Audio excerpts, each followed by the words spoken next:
Welcome to the Comix Asylum podcast, where we explore the world of comic books, movies, television, and pop culture in general.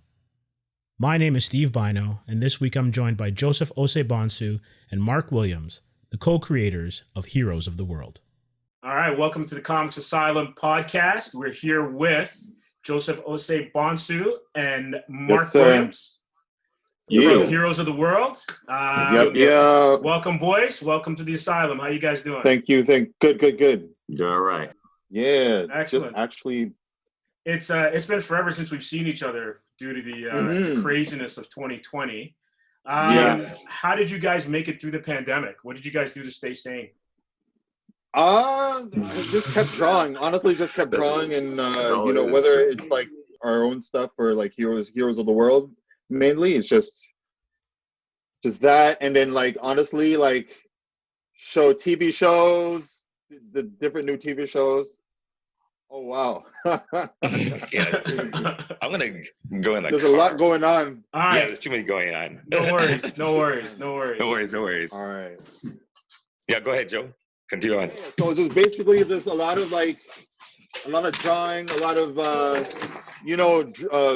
video games and like different shows and whatnot. That's pretty much what's been keeping us sane. Same thing goes for B2 as well. Like, pretty much, I feel like I'm in a job meeting.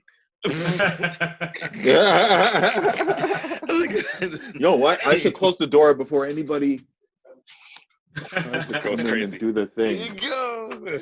This is what happens when you live at home. Gardening. That too. Stepping on nature. Right now, I am stepping on nature. Yeah. Playing some video games. At the end of the day, like drawing and video games, we were out pretty much doing that all the time. So there's a meme online going before quarantine, and it had like a person drawing and playing video games after quarantine, same thing. So yeah, we're as artists, you're always in quarantine all the time. Yeah, 24/7. So yeah, it's weird because the isolation I know was people can't take that. Right, the isolation was difficult for people. Other people can't take that, guys. But for artists, you're kind of like, all right, it's like it's home, right? Yeah, we're used to this, so it's like it's nothing new, right? That's it. You know what, Mark? Because I know you have like a background in film. I myself right now. That you walking to the car was almost like a Spike Lee shot. One of those continuous shots where he's walking and thinking. Oh yeah. Yeah. From like Do the Right Thing. Absolutely. And Do the Right Thing and Jungle Fever. Yeah. Yeah, man. It's all good. Jungle Fever. I haven't seen Jungle Fever in ages. In a minute, Black man. Reference. Yeah. Black movies. Oh man. I gave you a transition for the Oscars. Yeah, sounds good. We're all good with that. So you guys are the co-creators of Heroes of the World. That's correct. Give us some background on it. What is it, and how long have you been doing it? Okay, so Heroes of the World, it's been about 15 years? 15 years or so. 15 years. Yeah, started off, it's an IP that started off as Heroes of the Caribbean way back in 2005. A really bare bones idea that Mark and I had. It started off in my basement. I was taking a break from working on something else, and I was just doodling this character named Captain Ghana. And Mark had come by, and he's like, yo, what are you working on? And I'm like, yo, this is Captain Ghana. And then Mark left my house, and then he was like, wait a minute. Oh, no, actually, no. I'm skipping over the story again, sorry. So he told me about like this thing that his sister Marsha wanted us to do for Caravana. Like she wanted to do some face painting for like kids or drawing these little kids on hats. And then we were like, okay, cool, we can do that. And then Mark left, and then he was like, wait a minute.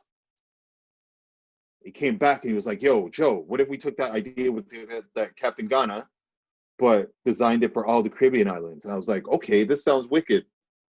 Okay, I see where you're coming from. So I ended up doing like Captain, like the Blue Trident, as he's called now.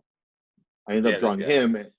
And then, the dude like Barbados boy. Exactly. And then we just did like we went random. We did a guy, a girl. I just did a boy, a kid. Like we didn't really mind of doing like a 4-team thing. We're just doing it just as art. And then they're just characters. I took my last $500, went and printed them out at Vince Depot. And I was like, we had to go to Caravana. So we all went we to had like to go to. We were like, we need tables. We need tables. So we went to Kia and got up some small tables, and I ran to Caravana. And then I was like, where can we set up? I said, set up around the garbage because people have to throw their garbage. They're gonna pass by our table. Exactly. It was like, I remember the setup. It was dope. It was like near grenade and fruit place, and like the garbage can. Selling these things for like $5 a piece, $10 a piece, and then you know what's really funny too? Like we pretended, because of the way Canada and Toronto is, we only listen to Americans whenever they're doing something like this. So we pretended like we were from the States. You're like, I'm from New York. Yeah, we're from New York. You know what I mean? We came with this new idea. Chicago. Yeah. Instant street cred, right? And then we ended up exactly. Because, I don't know. Because it's weird. About Caravana, everybody always wants to look for the Americans or somebody out of town. Yeah. For some reason, they're like, oh, you're Canadian. Okay, whatever. So I'm like, okay, Joe, we have to somehow fake that we're not gonna be here. We're not gonna be here for a while. So people are like, oh, they have to catch on because they're like, oh, if you're here, then I can just see another time or whatever. But if you're not, it's like how celebrities back in the day used to be incognito. It was like a secret thing whenever they come out. They're not on social media showing every single thing on their life. They like Wilson was saying that. He's like, back in Hollywood, I had to be and only come out to be like a blockbuster. Like, oh, he's making a movie. I've seen this guy for a long time, or girl, or whatever. So I was like, okay, this is Hollywood. We're not gonna be here every single time. We're only here during this time. So if you want to get it, you get it now. If you don't get it, then you... Looks like we lost Mark. Uh-oh. Looks like we lost him. Uh-oh, we lost him. Okay. But I know exactly what he's talking about because you're just trying to create demand, right? Yeah, exactly. All right. We have the realities. We have the realities of modern technology kind of kicking us around here. Yeah. You froze back. Yeah. Oh, there, yeah. I Okay, you're back. Is my data because I got disappeared. Yeah. But yeah, we had to create demand because at the end of the day, people if they can't get it, if it's very rare, then they want more. So I was like, okay, I know how this game works, so whatever. Yeah. And you know what's pretty sorry to cut you off. Joe. You know what was pretty funny though too? Like after that day, I didn't want to do it anymore. I was just like, okay, we did the thing, we sold it. Okay, that's it. And then people started asking for like more. Yo, when are you guys coming back? Are you guys coming back here back next year? And I was like, okay, let's do this. Mark, let's go.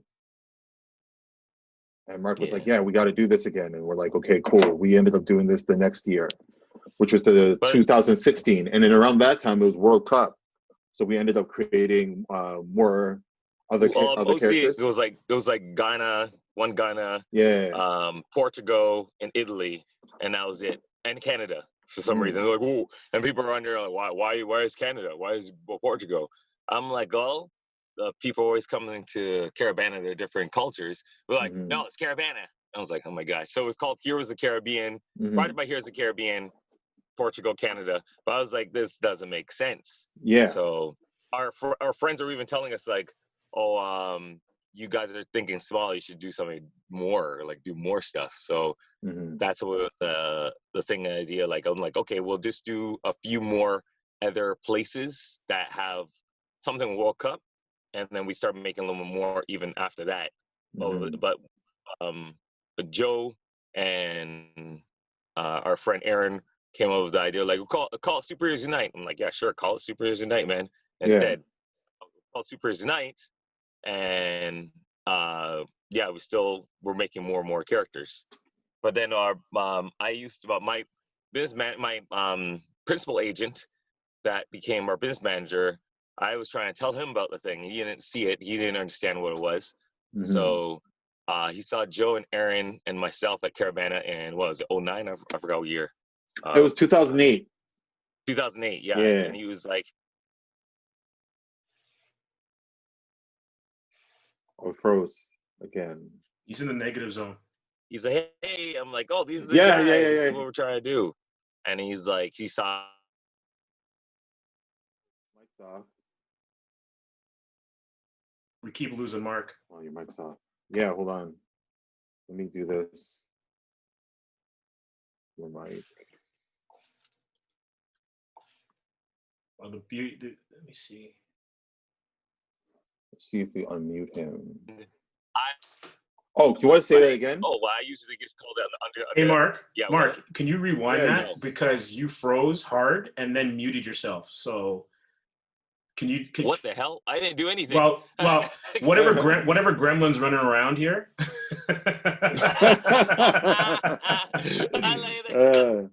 It's possessed. Okay. It's 2020, man. So I don't know where I were. Go back to where your agent said he didn't get it. My agent, okay. So, yeah.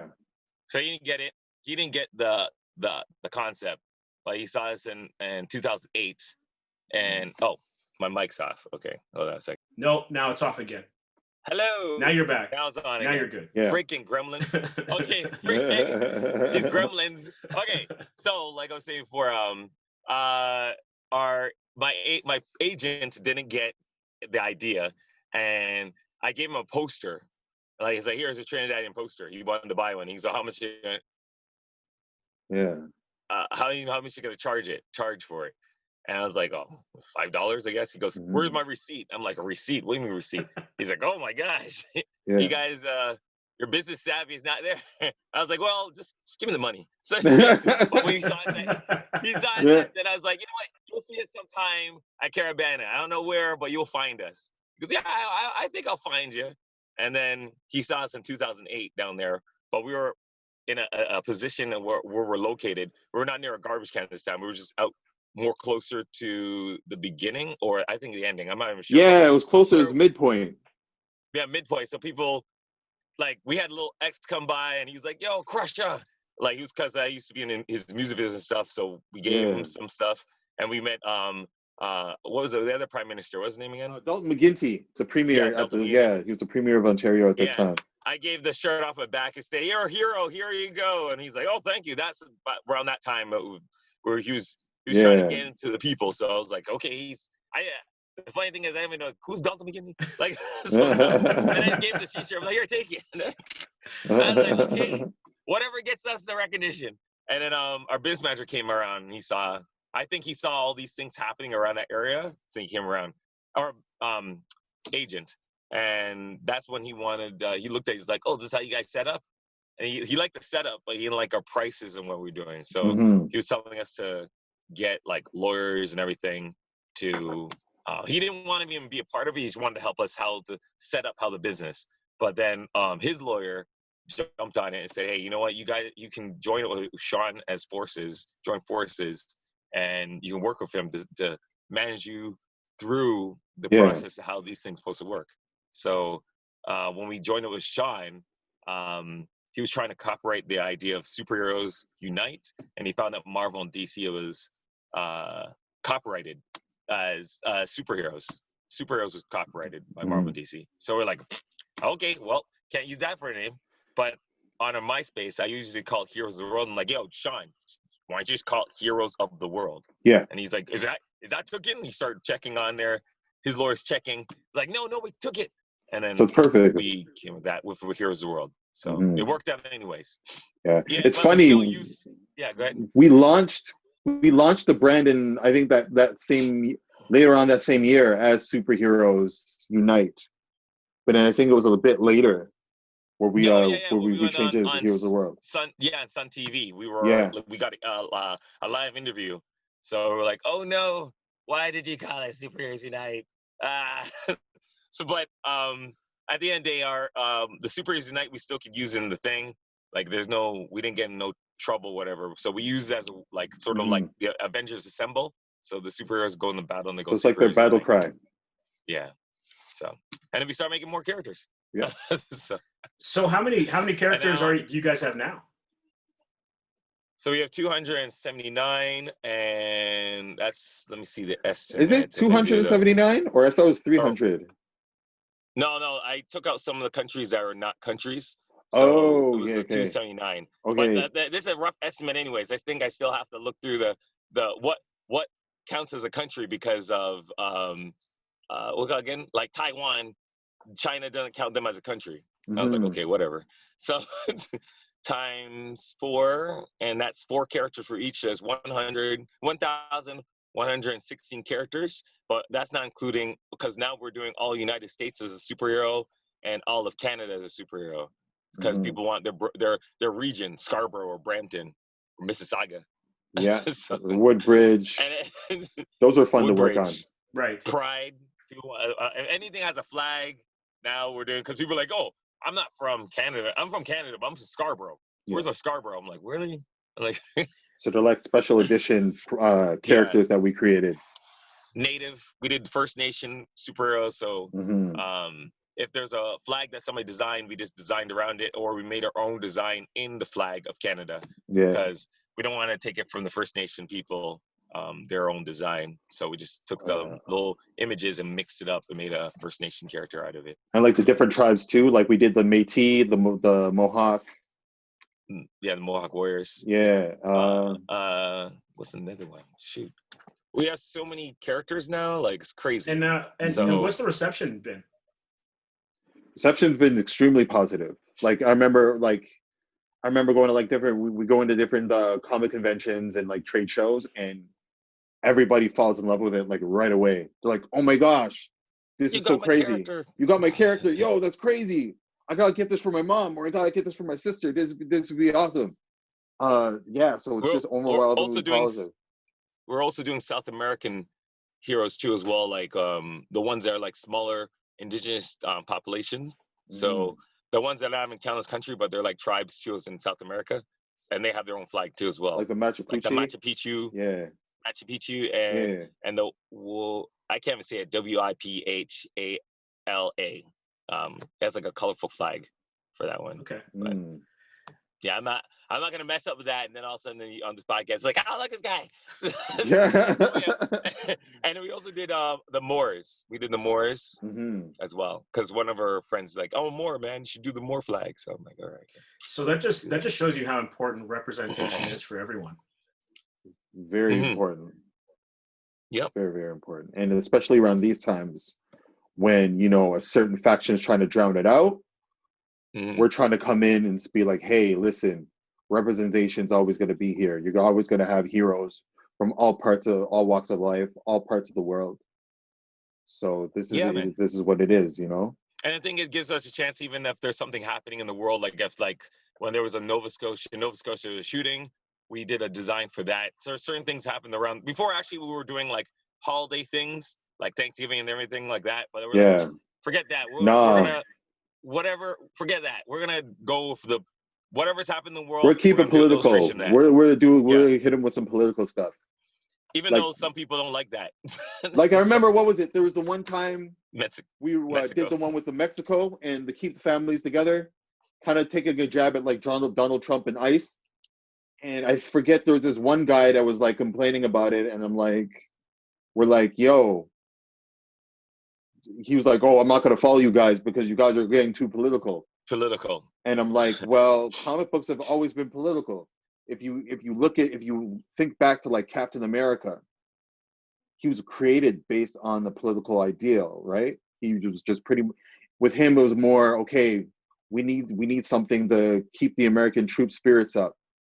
So why not create this character that represents America and represents the Allied powers in the form of this character, Captain America. So yeah, the X-Men too, right? Like X-Men, Xavier, the X-Men, yep. Xavier and Magneto are essentially Magneto King and Malcolm X.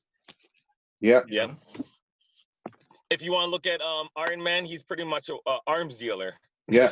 So, and right now with Miles Morales, he's half the Hispanic, half African American, and he's a little bit political as well. Like, I can't be a Spider-Man because I'm not white. So even that. So and even with it's the day, blending of those worlds, right? Right. The brown and black together. And so you know what? The thing is, I never, not to interrupt, but I never thought about this before because I'm a huge Spider-Man fan. But I haven't read many of the Miles Morales things just because I haven't read that many comic books recently. But I obviously back in the day would have read more. But I wonder how they're taking the Spider-Man getting shot at by the police angle differently when it's Peter Parker versus Miles Morales, considering interesting. Considering like the political climate we've been in, and also it's different, but it really hasn't changed much since Spider-Man's inception in the 60s. Yeah. In the new Spider-Man game for the Miles Morales one, Miles Morales' dad is dead somehow, and spoiler alert. And the mother spoiler alert. Spoiler alert. Oh yeah, you gotta play the first game. Trailers are out. Yeah. The trailers are out. Anyway, okay, whatever. Yeah. But his mom is going for prime minister, so they're trying to do the same kind of political thing. Anyways, in the game. Prime minister? In the game. Mayor. She's going for mayor. Okay. Yeah, my bad. She's going for a political thing. So at the end, political things are always in superhero stuff, and that's why people sometimes are like, I don't know. I thought I was escaping reality. I'm like, they're part of reality. So, well, man, Star Wars is basically fascism, right? Yeah, Democrat versus Republican. Nazis. You know, so art imitates life. So everything that we're watching is basically a manifestation of something that either has happened or is going on, currently, and they just wrap it up in a different type of paper. It's presented differently, but it has to be relatable, and that's why people are so connected to a lot of this stuff. Yeah, that's true. And that's what we're trying to do with our thing, even though it has fantasy in our, like, even going, if we want to talk about the comic book, we try to integrate a lot of things that are happening in the world, but we're still trying to have a superhero ass. It's just like how Marvel and DC does their stuff, but then also integrate a lot of culture around the world into the characters too as well, or even the story of the Earth itself. So right. So if you integrate all those things, people they can either this is some kind of alternate universe. This happens. That's what we're trying to do. It's almost. So. And has 2020 changed how you guys are approaching the narrative and also what you want to represent in Heroes of the World? Right now we're still going with the storyline that we had previously. We just have to tweak a little bit on different things that are happening in 2020. So we are going to come with an idea of instead of the coronavirus, but some kind of other virus happening. But in our story, we're just trying to keep it to what we have for now, and then add those things on later. So it's sort of for example, the earthquake happened in Haiti, and it not passed away, but it almost got forgotten. So we made a character later on now talking about that still. So represent it after the thing happened. So. So yeah. All right, great. And bringing it back to the real world, you guys also took part in a Black Lives Matter event. What was the BLM? Yeah, the BLM, when you guys did the mural, and I think you had the L. Oh, okay. Joe did. Yeah. So can you speak to that? How that? I went to a march. I went to march in Mississauga because something happened in Mississauga. So I was like, I brought some Heroes of the World stuff, and I was like, I'm done with this. So I went for a march. Right. So, but anyways, go ahead, Joe. So I think with the mural, how that came about. So one of my friends, Romana Kassam, very talented artist and vocal artist, musically and visually, came up to me one time and she was like, Joe, how would you like to take part in this Black Lives Matter mural that we're doing in Kensington Market? And I'm like, you know what? I haven't done it. I was kind of apprehensive because I'm not a traditional painter. Like it's something I don't do as often. I'm more of a digital guy. But I was like, you know what? Wouldn't hurt to try it. So I was like, yeah, let me just get in. Let me just get in on this. And it was myself and like 14, I think 15 or 16 other artists that were given a letter within that statement, Black Lives Matter. And I was given the first L. And on my way there, when it came to the day, it was actually Canada Day of this year when we did it. I'm on the subway and I'm like trying to think of what to draw on that L, because I'm like, I don't know what to draw. What can I do? I don't want to make this look bad. But I'm like, yo, you know what? Let me just rep, let me just rep my family. Let me just rep Hot W, Heroes of the World. So I ended up putting I remember we did the Black United piece for the Black Diamond Ball. And I'm like, you know what? Let me just put in two of the Pan-African characters in that L. So I ended up illustrating that. It was my first time, honestly, ever using like spray paints and floor paints and everything. So it was cool kind of getting in on that whole thing. And I remember that day being like, it was like scorching hot. It was like, 30 degrees that day. And I was just like going to town on that thing. And then by the time I was done, I was like, when you're so hot, you just hallucinate. Yeah. Yeah. You're like, where am I? I need something cold to drink. Oh my gosh. Where can I go? You're just all woozy and shit. That's exactly how I felt afterwards. Right. But it honestly was well worth it. Like just the experience to be part of that whole mural, then to make that statement. And especially in a place like Kensington Market. Exactly. Which is being extremely gentrified by, wealthy white,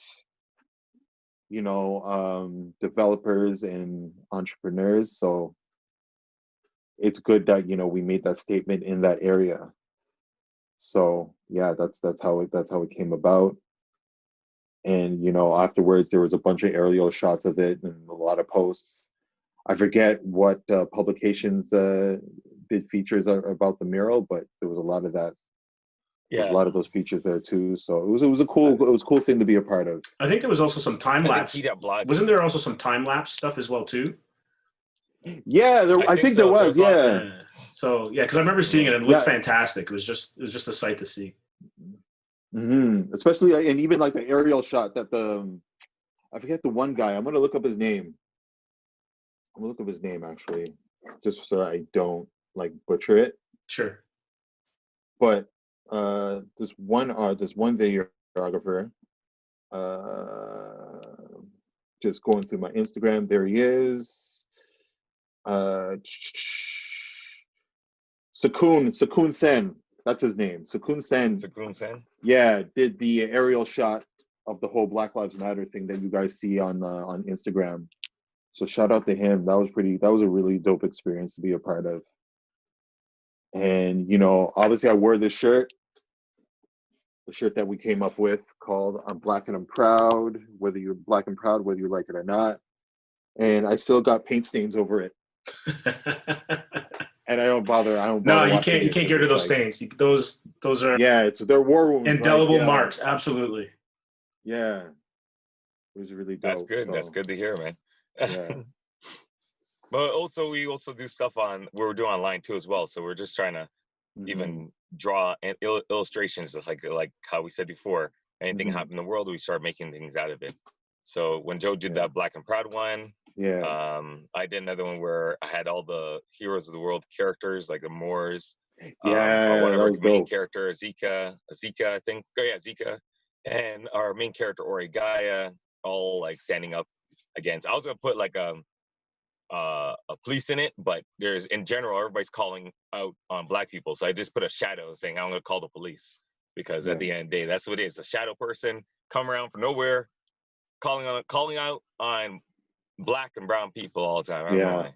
Whether you're bird watching or you're waiting inside City Hall, keeping warm, just like or waiting or waiting in Scarborough and sitting on the grass That's for it. your friends. That's it. Always report it. Having both of us, yeah. The thing that Call the cops. the thing that kind of has hit home is this stuff isn't new, right? We would like to think that we've progressed enough as a society that it would be better. And don't get me wrong, I'm not saying that things haven't improved, but it's almost as though things haven't changed, but we wouldn't know about these incidences in today's world if it wasn't for the technology that we have in our pockets or our purses or our bags. Yep. Right? So when these things would have happened in the past, it'd be like, you're being unreasonable or whatnot. But now you have video evidence. And, the great thing about it is that there are a lot of allies now that are fighting the fight with us. And one of the things that struck me was looking at some of the stuff that was going on in the States. And after the initial kind of unrest that you might have had with George Floyd or Breonna Taylor, it was a lot of not black and brown faces in those crowds. Yeah. Joining the fight with us. Yeah, that's true. Which is good. It's about time. I was like, oh, really? Finally. Took a whole virus to actually put people together. Why does something have to happen even worse? Yeah, before people just jumping on. And you know what? And it's not, and it's the real allies. It's the real ones that are actually coming in and doing the work, and not making blanket statements saying, okay, we were like so devastated by this. We stand by our diversity and blah, blah, blah. And then they go back and do the same crap. We want to recognize the real allies that are out there and protesting and, calling out their white or other friends of other POC friends that are making all sorts of anti-Black remarks and, taking part in anti-Black racism. So, hats off to those allies. Same thing as like even with our people too. It's like they're Decepticons. So they're hey. They're hey, there's nothing wrong. There's nothing wrong at all. Yeah, the Daniel Camerons. The Daniel Camerons or the quote unquote the coons. The thing about it is too, though, it's like everyone has the right to believe what they believe. They have their positions based on how they've grown up, who they've grown up with, their their successes, their failures. But it's interesting. It's interesting to hear when someone is part of your group that sees the world completely differently than you do. And you wonder, what is it behind your stance or your belief or your core belief that so your worldview is a certain way. It's always interesting. And that's why I think dialogue is the most important thing. If you don't have 100%. That dialogue, then you can never get the understanding of, hey, this was my position, that's your position. Oh, that's, where can we meet in the middle? Or maybe we'll never agree, but at least we have the opportunity to have that discourse.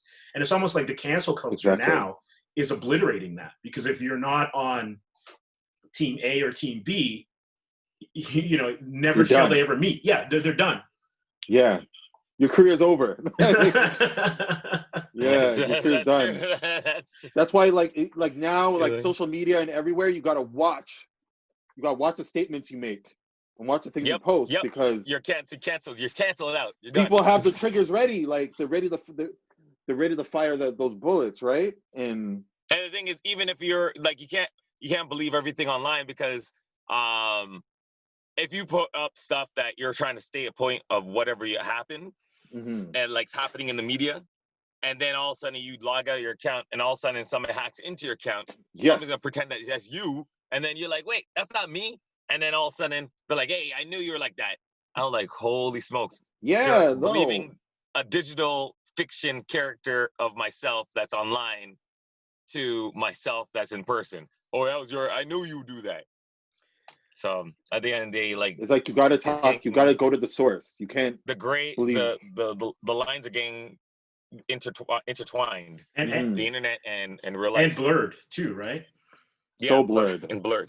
Also too, and I'd like your guys' point on this.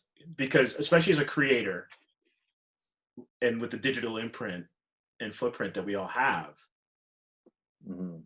are you allowed to evolve? So can you think a certain way or have done something in the past that may not have been, it may have been politically correct, say 10, 15, 20 years ago, but it's not politically correct now?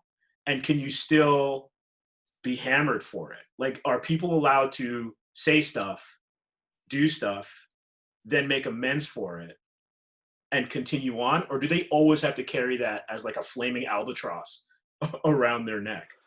Okay. Honestly, I always believe in, what did they say again? Changed behavior. What did he say about changed behavior? It's at the tip of my tongue. Oh my gosh. Change behavior. The best apology is change behavior. Right.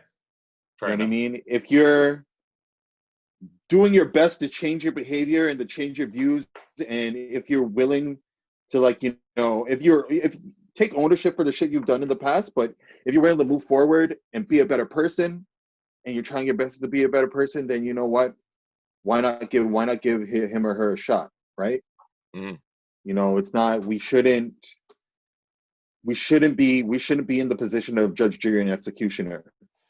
That's not what we're here to do, right? We're here to live our lives and to do the best that we can. And honestly, we say shit that's messed up. We make mistakes all the time, but you gotta recognize those mistakes, recognize all that, and then make strides to do better and to be better people and move forward. You know what I mean? Some people like the cancel culture, so they're ready to do it anyway. It's like being a troll or a meme. Like, cancel you out. I don't care what you say, cancel. Yeah, it's like that digital old person, not to disparage old people, but that digital old person that used to be like on a porch and go, this so-and-so, look at that so-and-so, why isn't that kid in school? Yeah. And throw daggers that way. Everyone, I think, likes to hide behind their social media avatars or whatever, and then play holier than thou. Yeah. But then those people, they have stuff going on with them. Oh, absolutely. Which is why they have able to take all that frustration, all that anger out on canceling this person or that person. At the end of the day, you just gotta look inward. You gotta look inward, and then try and make those changes and move forward. It's too much. There's too much of this nonsense going around, and honestly, it's wrecking. It's slowly but surely wrecking the world. You know what I mean? It's wrecking us individually. It's wrecking us. It's wrecking our connections collectively. Like, we don't rock with each other the way we used to. It's so weird. So weird now, especially social media. I remember a time where social media was fun. It was fun to go on Facebook and post funny videos. Watch all this other cool stuff. And now it's just like all these like Facebook arguments and all this other stuff, all this injustice, and we gotta. I just hope we get to a better place somewhere down the line. Maybe not be. It might not be tomorrow, but hopefully it'll come sooner. Yeah, agreed. Yeah, I'm hopeful. And doing things like Heroes of the World and trying to put a good face out there for everybody and making sure that everyone is welcome in our respective circles makes it easier. And I just think as more cultures merge together, as people grow up together, right? Think of like when we were younger, it was a lot easier to be segregated. But when you look around now, there's a lot more, at least here in Toronto, there's a lot more integration than there was like even 20, 25 years ago. Yeah. Like even if you look at like the TV shows that are out now, like a lot of the characters or a lot of the cast are very multicultural and very diverse. Yeah. And hats off, and then that's amazing to see on TV. Like I remember seeing a Netflix show called Never Have I Ever, where it's a teen drama that features a girl of East Indian descent, and then she has her two best friends that are Asian and biracial, black, white. And you have a character that has Down syndrome and everybody. So you never see that in the 90s, but now it's like more accepted, and I love it. I love the scope of television that we're in, and even comic books. I'm loving the scope of media that we're in now, and multicultural. It's amazing. It's the best thing to see. It's such even in sci-fi. Yes, exactly. Star Trek, Expanse, especially Star Wars. Well, Expanse, especially they are full on. Modern sci-fi, pretty much. So they're saying like how NASA and everything is gonna turn out soon. That's another show that's like that caught my eye, even though they film in Toronto. I was never into that. I was like, what is this? But I've watched something online said about how the writer is this black lady that's trying to make things make sense in the world. So I was looking at her as reference, even when our stuff too, for Here's the World, looking at stuff that makes sense but scientifical that can work in real life, but not in real life because we were doing sci-fi. Right. Yeah. Right. And have you, because I know you do, Mark, you do a little bit of film stuff. Have you noticed that casts and the people that you're working with have become more, it's been more representation amongst the people you're working with on shows? There is, but still, I actually, whenever I'm on set, I have to count how many black, Asian. I'm like, okay, how many are here? Oh, no. And who took the spot of that person? I'm like, oh, okay, that's why Monique's not here because this person's here. Oh, that's why I'm not there. I like Monique, or I actually Monique because Monique does it too. I was like, Monique, how many?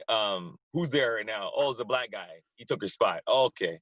See, but the thing that's what I don't understand. It's still, even though it's diverse, but they are just picking like, okay, we'll use you and you use you and you use like that. And then even the actors, like I'm luckily actors, I'm like, okay, so you got a white guy and a black woman together, cool. You have a black girl and a white guy together, all right. Asian, same thing, but I'm like, why don't you put a black guy and a black girl together? No, we gotta mix together. We gotta mix together. I'm like, okay, well, whatever, do what you want, but at the end of the day, it needs to be not like either segregated in two things or just having one. Oh, we have the cast now, so here's the background, here's the cast, right? And also, even in the behind the camera, like I could count one guy on the team. I was like, oh, there's one guy. Oh, one black guy, one Asian guy, and the rest is white. Like they need more diverse than that too as well, because if it's not diverse in the casting or the people working behind the camera, then you're not going to get the diversity in the front of the camera too. So especially the writing too, like writing's room. Writing's important, because I love the fact that now, even with like the black shows, we're getting black writers writing them, as opposed to like some of the white back in the day where you had white writers try and write black characters. Like how realistic is that? That's not realistic. Yeah, like so I have to agree, because it's also then easier to marginalize characters when you may not be from that specific group and you're writing a specific character, right? Like there's a certain amount of agency that you lose.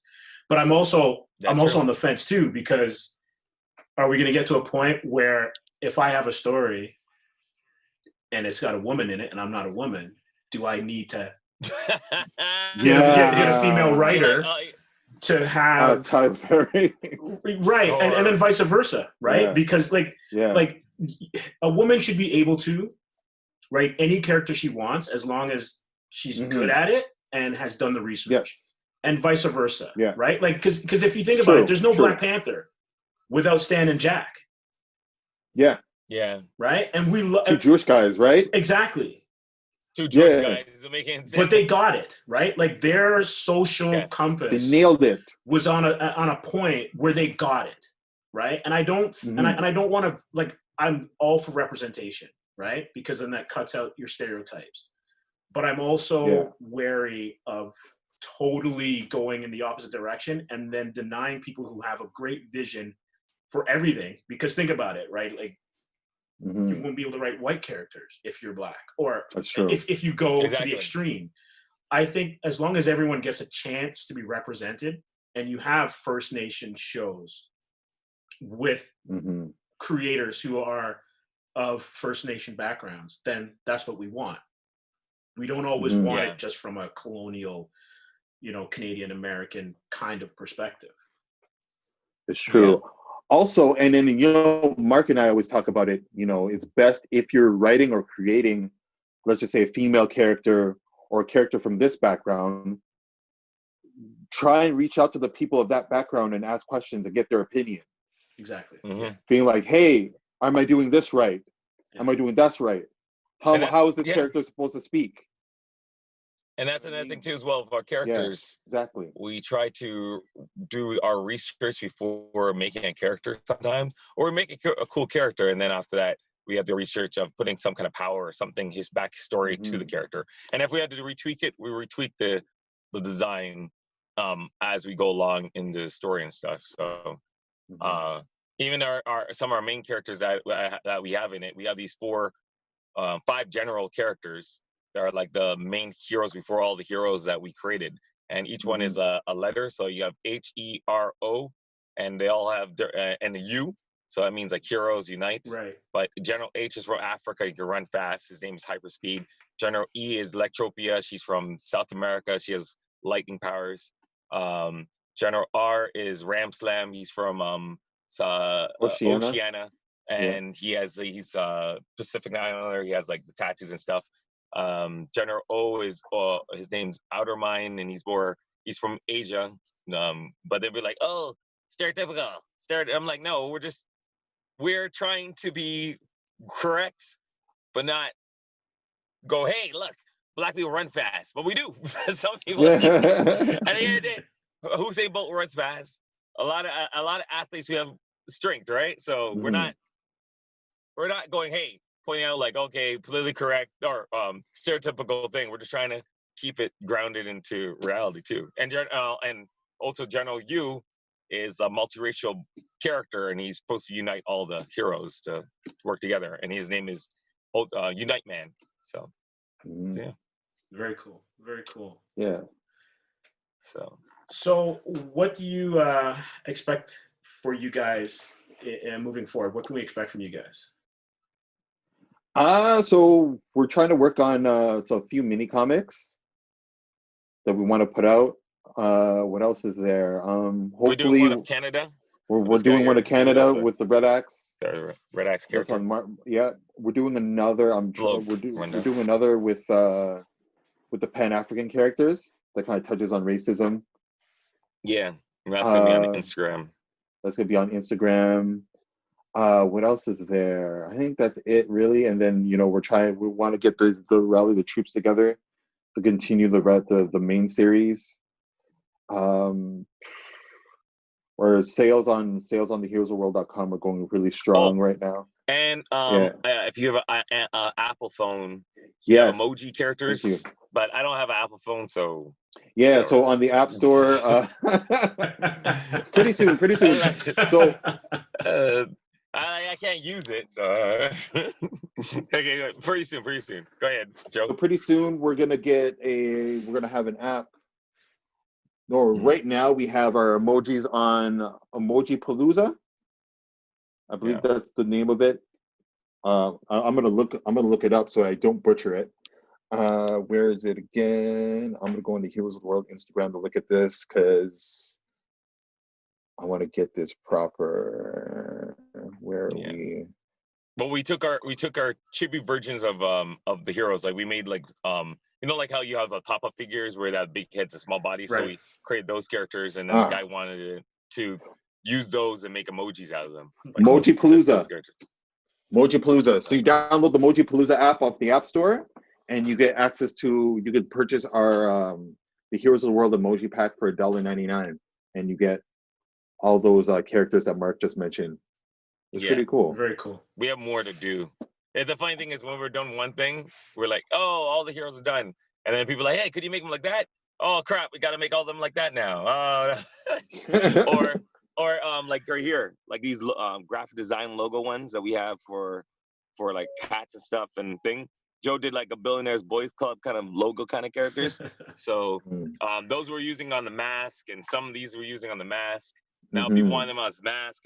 So even though we're done one thing, it leads to another thing, and we start making more newer designs for this stuff. So people are like, oh, I have that design. I'm like, well, we have a new design for this. And so where, if people want to get the comic book or get any of the things that you guys have mentioned, where can they find you guys? Oh, Steve. Oh, they can find us at it's kind of broke up. But yeah, they could find us at www.theheroesoftheworld.com. Everything's on all social media. Is everything available there? Go ahead. Sorry about that. Is everything available there? Yeah, we still got to replenish. I know we still got to replenish the comic book section of it, but yeah, we have like online comic books there too, as well. Like our masks and stuff, we have to replenish and things. So, but yeah, they could get everything. We also all social media. Any social media that was out there, we're on, but different names. So, Superheroes Unite 1 is on YouTube. That's if you want to see like our videos of like either behind the scenes or can we even do a motion comic on there? We have a little motion comic trailer that's on there. And Twitter, we have HOTW. Facebook is Heroes of the World Inc. And Tumblr is Heroes of the World. So there's a lot of, like, if you type in Heroes of the World, HOTW, you'll find our social things. But mostly everything's connected to our Instagram page. So, not Instagram, our website. So you can actually click on any of the social media stuff. So great. Well, guys, I want to thank you for spending some time with us here in the asylum. I had a great time chatting with you guys and catching up because it's been too long since we've seen each other. But thanks again. Yeah, super long. Yeah, man. Yeah, hopefully the pandemic. Pleasure, man. Hopefully the pandemic and whatnot will subside, even though it looks like we're getting a second wave, and the convention circuit can come back again. Yeah. Well, as artists, before the pandemic, after the pandemic, second wave come around, still drawing. So.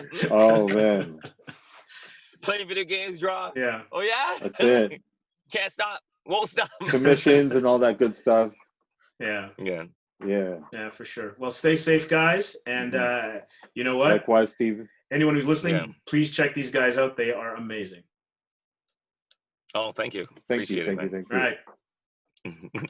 All right. Bless up, Steve.